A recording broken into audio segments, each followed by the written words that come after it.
Welcome to another edition of the Contractor's Secret Weapon weekly podcast with your hosts, Dave Negri. This program is dedicated to helping contractors, remodelers, painters, roofers, roof cleaners, and business owners in the construction industry gain an unfair advantage over the competition. This program supplies you with information that the competition doesn't even know exists. This session brought to you by ContractorsSecretWeapon.com. Before we get into the conversation, I just want to do a shout out to our sponsors who help promote Contractor's Secret Weapon and just some of the things that they have in store for you, our listeners. Hey, is your phone ringing enough? Do you want it to ring more with highly motivated and qualified buyers that contact you, the contractor, directly? No more waiting for the phone to ring. Just answer that phone. Best Home Services leads are dedicated to making your phone ring with motivated buyers that call you directly. There's no obligation to talk with them. Just go to ContractorSecretWeapon.com/money. Fill out the form to secure your discount on the setup fee. Do it today. This special will not last forever. Check them out at ContractorSecretWeapon.com/money. Running a small business is no easy task, and I should know because I had a service company for almost 10 years. I am the founder of a software called Radius Bomb, and it's unbelievable. And for all the listeners of Contractor's Secret Weapon, we have a special offer for you to check out. If you want to send hyper-targeted, laser-focused, super personalized postcards to your exact prospects using a map while sitting in your underwear, then go to ContractorSecretWeapon.com/Radius Bomb, and we'll give you your first 100 postcards for free. Just go to ContractorSecretWeapon.com/Radius Bomb. So today is the last day of the series on target marketing. By now, you know who your target is. You know where they live. You know how much they make. But do you know how they buy or make purchases, which is very important, based on their thinking patterns and their income. Today's podcast is basically taken from a seminar that I did. So if you don't sell your customers on how they purchase, then you will sell them on how you purchase. And you'll leave a ton of money on the table. So like I said, this is from a seminar that I recorded. There are 4 basic types of customer purchases that I go through. One is cash poor and time poor. One is cash poor and time rich. And one is cash rich and time poor, and cash rich and time rich. And as we go through the seminar or go through the podcast, you'll get an understanding of who they are, what type of customer they can be, and why you want one or two more than the other. So as we get into today's podcast, here we go, and I hope you enjoy and you get a ton of stuff out of this. So in the early years is where I learned the hard lessons, like many of you have. I got tired of competing on price, and every place I go, it was price, price, price. How much is this? How much is that? Is it going to be? And they compared me to somebody else. So basically, without realizing it, I was a commodity, somewhat like a McDonald's hamburger. And nobody likes being a commodity. Well, what changed for me was in 2002 through 2007, through extenuating circumstances. In those circumstances, basically, I wanted to make more money. So I started another business, buying and selling houses. The market was hot. I made a lot of money. And as a matter of fact, I became a millionaire on paper. And then that paper burned up in the housing industry. So you win some, you lose some. But the thing that I learned was how to get people to call me. I no longer had to worry about going after people's business because I perfected a way to get them to call me. And I knew that through buying houses and how to get people to call me, I had also learned on why people did the crazy things they did when they sold their houses. It was sort of a psychology thing. So what I've done through that process and after the market crashed, of course I had to eat again, so I went back to the contracting business, painting and pressure cleaning and roof cleaning and all that sort of stuff. And I could go out there marketing to get people to come to me, which was nice. Still is nice. So I no longer have to compete on price. I was no longer a commodity. I knew how to put things in place where price wasn't an issue. And granted, price is somewhere on the scale But would you rather have your customer where price is number 1 or price is number 4 or 5 on that list? Of course, all of us would like it at number 4 or 5 because there are other things, there's other criteria when it gets down to price and criteria, it's especially when it's 4 or 5 on the list. It's about other things. First, it's about the value they perceive they are getting. Is it worth what they're paying for? So it's no longer price only. So there's many things need to be taken into consideration. So what I wanted to do is take this time to give you 2 criteria, different levels on how people have or don't have, and it's usually money. They either have money or they don't have money. Those are 2 issues that you can sell for higher prices. Does anybody want to make higher prices? And I bet everyone would love to say, I do. So it's basically people have time, or they don't have time, or they have money, or they don't have money. And of course, as we go through this, I'll tie this together for you so it makes a lot more sense than it probably does right at this moment. So I went to a seminar and the guy goes, okay, who wants to make more money? And of course everybody raises their hands and he says, okay, I'm going to tell you how to do it the fastest way. This is the fastest way that you can raise your prices and go 10% across the board. No one will ever know, but everyone fears doing that. Why? I don't know, because they're afraid they're going to get customers mad at them. But if you can't pay your bills, who cares whether your customers are mad at you or not? You need business, and you want people who have money to chase you to do business with you. So if you don't know how they buy, or what's going through their mind, how they think, then you will sell according to the way you buy. So let me say that again.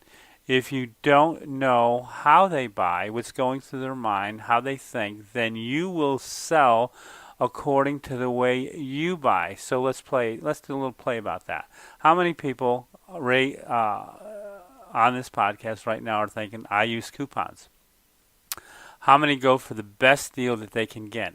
So if someone comes to you and they want you want your house painted, you say, is that the best price you can do?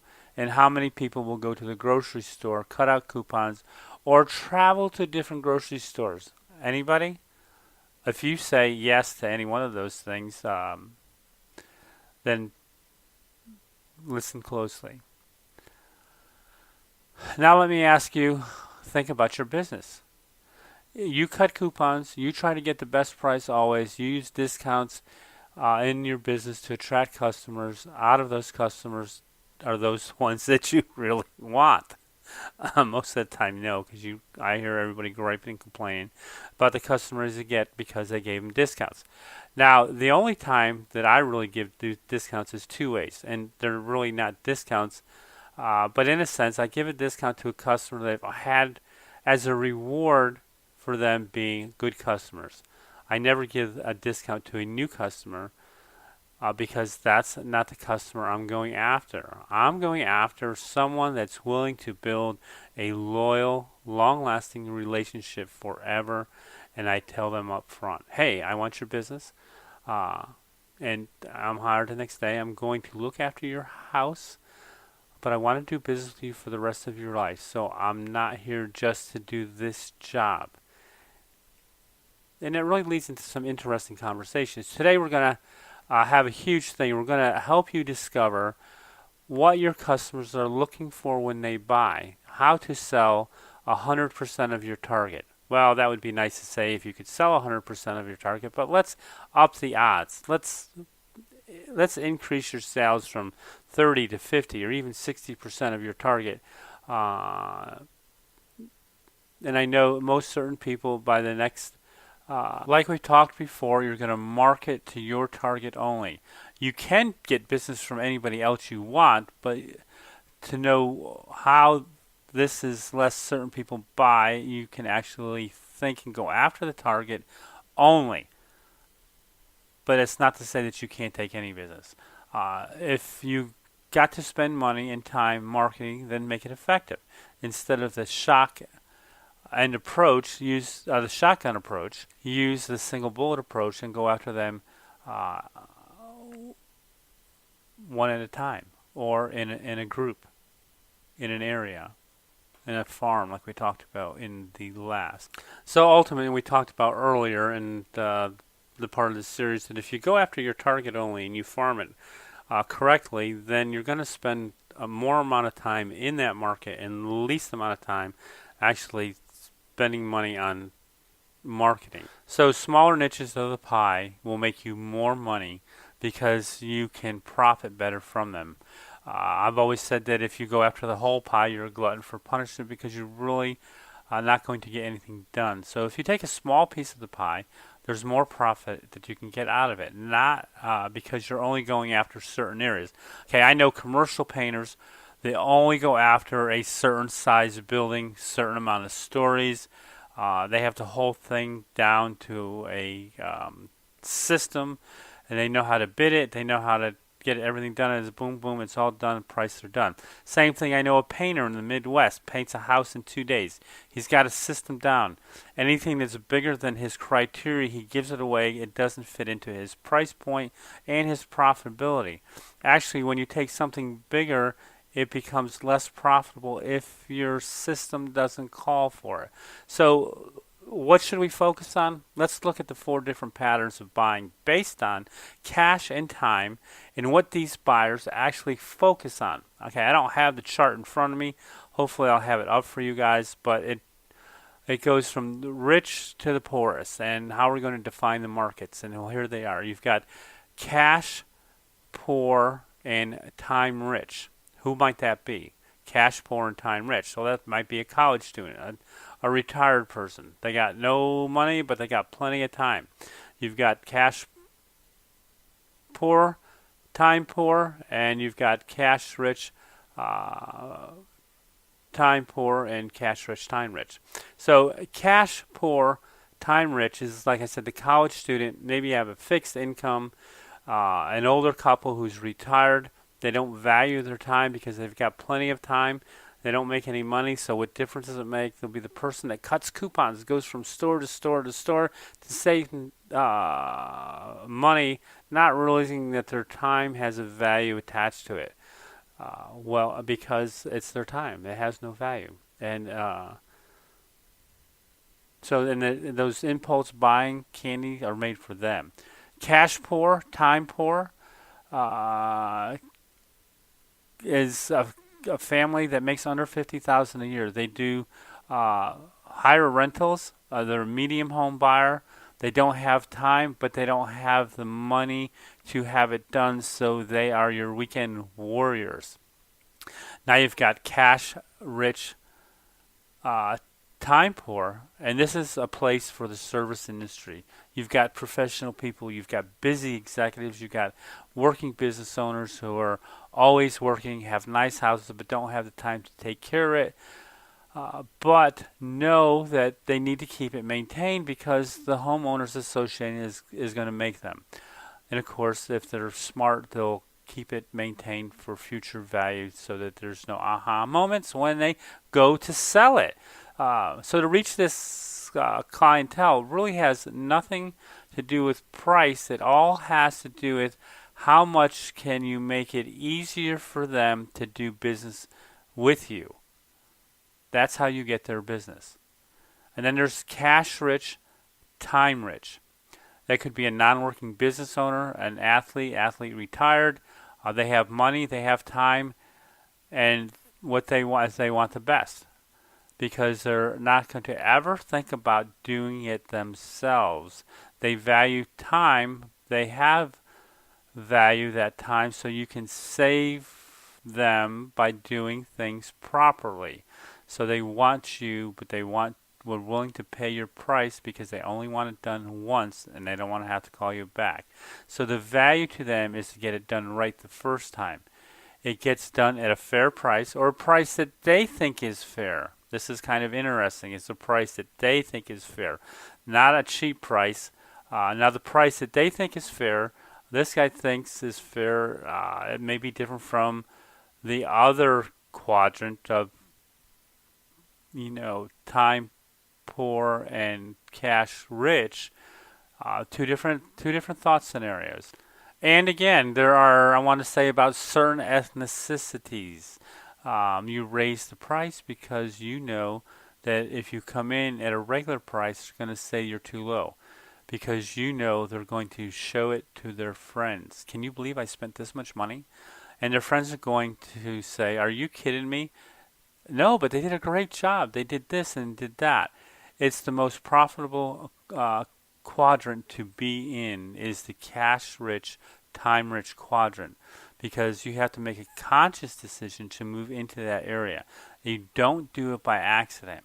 And of course, the best way I found to get in and the fastest way to get into that arena and the least expensive way to get in that is by referral or to piggyback on someone else's business that's already in that area, and you can sell or they can sell your services and then they become your client forever.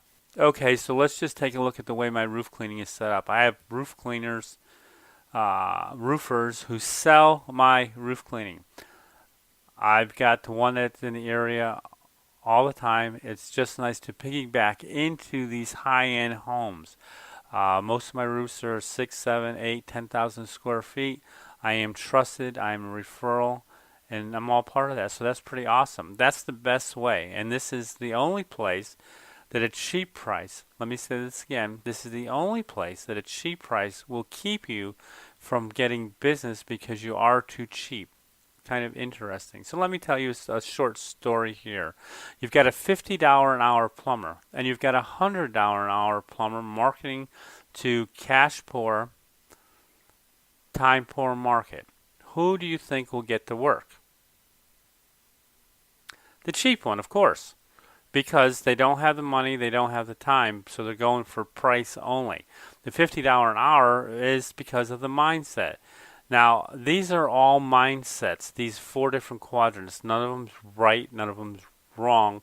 They're just different. So however the one you has to change their mindset is you. You're the one that's got to change your mindset to sell to the area that you want to sell in and make more profit. Because you're never going to change their mindset. So you have to change yours. Now you've got the same $50 an hour plumber and you get a $100 an hour contact, and they both market to cash rich, time poor, and who do you think is going to get the most of the work? Now the cash rich and time poor is the executive, could be a business owner, they're busy all the time. The $100 an hour is going to get most of the work most of the time because of the perceived value. The $50 an hour guy is not going to get it because they perceive that he's cheap, and he could even be 100% better than the $100 an hour guy. But it's his pricing that gives the person, the customer, the perceived value. There are certain people that will only market in the top 2 areas and will raise their prices 20, 30, 40%. Then in the lower areas, knowing that they're going to get it because of the mindset. Okay, so here's another story. This is about a guy who and this is sort of a kind of funny story, and maybe you might remember, this goes back away to the stores that you could prepare food for the week, did it all, and then go home. And then put it in the freezer, and then you've got something to cook all week. Now that's great for cash-rich, time-poor people. And that's who his customers were in this one area. He was running coupons. They like coupons. He gets them, and it basically was save time, save money, get your meals done for the week. And he'd get 50 to 60 coupons a week. He goes and he looks at the demographics. He does everything. He checks it out. Wants to move another store about 2-3 miles away, which is about right. I mean, if you take a look at your grocery stores or chains, they're about 2 to 3 miles away from each other, and so that's the demographics that they hit. The only one thing different than the others is this demographic made about $5,000 a year more than the other demographics, where he was getting 50 to 60 coupons a week. This particular marketing didn't work. He'd get like 4 or 5 coupons. He found out that he was in the cash-rich, time-rich quadrant. Blown away, he had to send his wife into the beauty parlor, into the stores to buy stuff, to figure out how these people actually did business, and most of it is done by referral. So what would they do? What he did is he made up referral cards for the beauty parlors and stuff, and he gave them, $5 for each time they referred someone to come into their store because it was a trusted thing. Did he give them percentage, the new customers percentage off? I don't know, but he did pay for the referral, which I think is brilliant. The more interesting thing is this side of the cash-rich, time-rich people would come in between 1 and 3 during the day because they'd have to get home to get the nanny home, and then the other store of the cash-rich, time-poor people, the management people, the hard-working people like you and me, they were busiest times between 5 and 7. Kind of interesting. So here's another one. A young lady, she's about 27 years old, starts a photography business. Does weddings. Her average price point is $1,500, which is pretty standard. She wanted to go up to $2,500, but she can't do it because the quadrant she's in, she has to move over to the cash-rich, time-rich. And the only way she could do that was to buy in. Because of her age, she was 27 years old, she had to spend money to do that. See, the average wedding was 25 to 27 year old. So to try to sell an upgrade on her photography to parents of a daughter the same age, she was having a challenge to do that. So what she did is she hired a film crew. She had a coach. She hired a film crew to follow her through the whole wedding process, taking pictures of her, taking pictures of the wedding. And then, so she had to differentiate herself from other photographers. So what they did was they came up with something that was pretty awesome, really awesome. And so what she did was this. She had a picture of the wedding in a big frame at the house before they even left for their honeymoon. And that was on the video, the sales video. And of course, when she presented that to these higher-end clients, of course, the wife cried because it was so emotional, and of course, she ended up getting the business. So what she ended up doing, she wowed her customers into getting the business. And that's what we need to do a lot of times, is wow our customers. If we can wow our customers, then price is going to be number 4 or 5 on that totem pole of pricing. So let me give you another example. My wife's company. My wife has a business. Her and my daughter, they run it. It's both their businesses, actually. And I said to them specifically when they started, words do make a difference. And so we specifically picked a name for the company to make it more upscale. A nice color. It's called Platinum National Title. National gives it the intention that it is national, which it is not. So whoever does business with them now thinks they are a national company. And I said, okay, I want you to put on the head of your marketing, I want you to put 3 words and everything that comes in: luxury home division, and see what happens. So they started putting it on, and you can figure out what the lesson is here is they were drawing business in for luxury home houses. They get checks from escrow. Luxury home division. Luxury home division. It makes the other realtors think that, well, will they even take my business if I do less than a luxury home? Will we? Yes. Do we market them? No. But we'll take their business. So we go through that. As a matter of fact, my wife decides to go to a broker's open. There's 2 guys there that they've had over to the office, and they're sort of like courting them in a sense. Yeah, I would really like to do business with them. And they're just starting to go into the luxury home market. And my wife and the guy's wife are talking, and my wife says to the lady, oh, my husband and son, they really love your place. They really want to do business with you. And Valerie goes, really? That's awesome, but they haven't sent us any business. Oh, they think you only do luxury homes. They didn't want to send you the small stuff. And she goes, no, we take it all. We're just marketing to the rest of them. We're marketing to the luxury home division. So you want to market to whom you want, but you can take any business that comes in. It's ultimately up to you on what is. So, like we had one get come in and says, well, I have a mobile home. And so I said, give it away. Find someone that does mobile homes because they're really labor intensive and there's no money in them. So we found a company that would take it happily, and we just told the customer, listen, we would love to give you the service you deserve, but on a mobile home we just can't do that. It's so labor intensive that it takes us out of our realm of expertise, and so we found someone that will give you the expertise service you need on that mobile home project. So we don't want to market to the masses. We want to market only to the people that are going to buy our products. And how do we know who those people are? Go back to the very beginning if you haven't listened to the session 1, 2, 3, 4. And this is 5 on how to create a target, what to do with that target, and just have it so that it rolls off your tongue.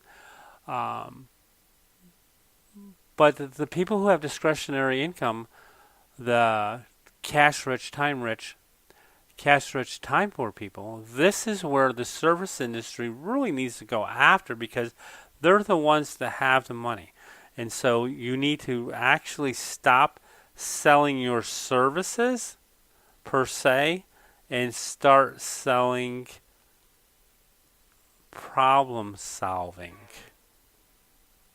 Because that's what's going to get you more business, is how do you solve the problem and get them past their problem so that you become their trusted advisor all the time and your go-to guy. So you've got the 4 different quadrants. You've got cash-rich, time-rich, which are people that have discretionary income. They want good service providers and they're willing to pay for it. You've got cash-rich, time-poor people who working all the time. They know they want to keep their properties up to date and clean and painted and whatever the case may be. And they're going to be some great customers too because you're going to provide a service for them of solving problems. The other 2 don't even go into cash poor and time poor. Forget it. Time rich, cash poor, don't even go into it. It's a waste of time. Of course, I can only tell you that, but sometimes people have to find that out for themselves. Of course, I love marketing, so everything I do has a result to it. When I write it, it draws people. There's a follow-up in with it. So listen, if you go back to our probably the next series we're probably going to do is copycats are for losers. The good, the bad, the boring of marketing. We're going to redo 1, 2, and 3. So go to 1, 2, and 3, and we'll put some more new stuff in there later on as we create a series around that. So thanks, and be profitable. Remember, you own your business. Don't let your business own you. Be profitable. Again, I want to thank you for joining us and investing your time with us today. I hope you enjoyed this week's episode, and if you did, go to iTunes and give us a shout out. You can also go to our website, www.contractorsecretweapon.com, and check out today's episode and leave us a comment in the bottom of the page. And if you haven't gotten your 15 secret weapon strategies to getting higher-end customers, get it while you're at the website. Also, I want to thank again our sponsors for keeping this podcast alive, for your profit-making pleasure. And so go be profitable this week. Work smarter, not harder, and learn how to leverage your time and your knowledge so that you can be more profitable. Again, see you next week.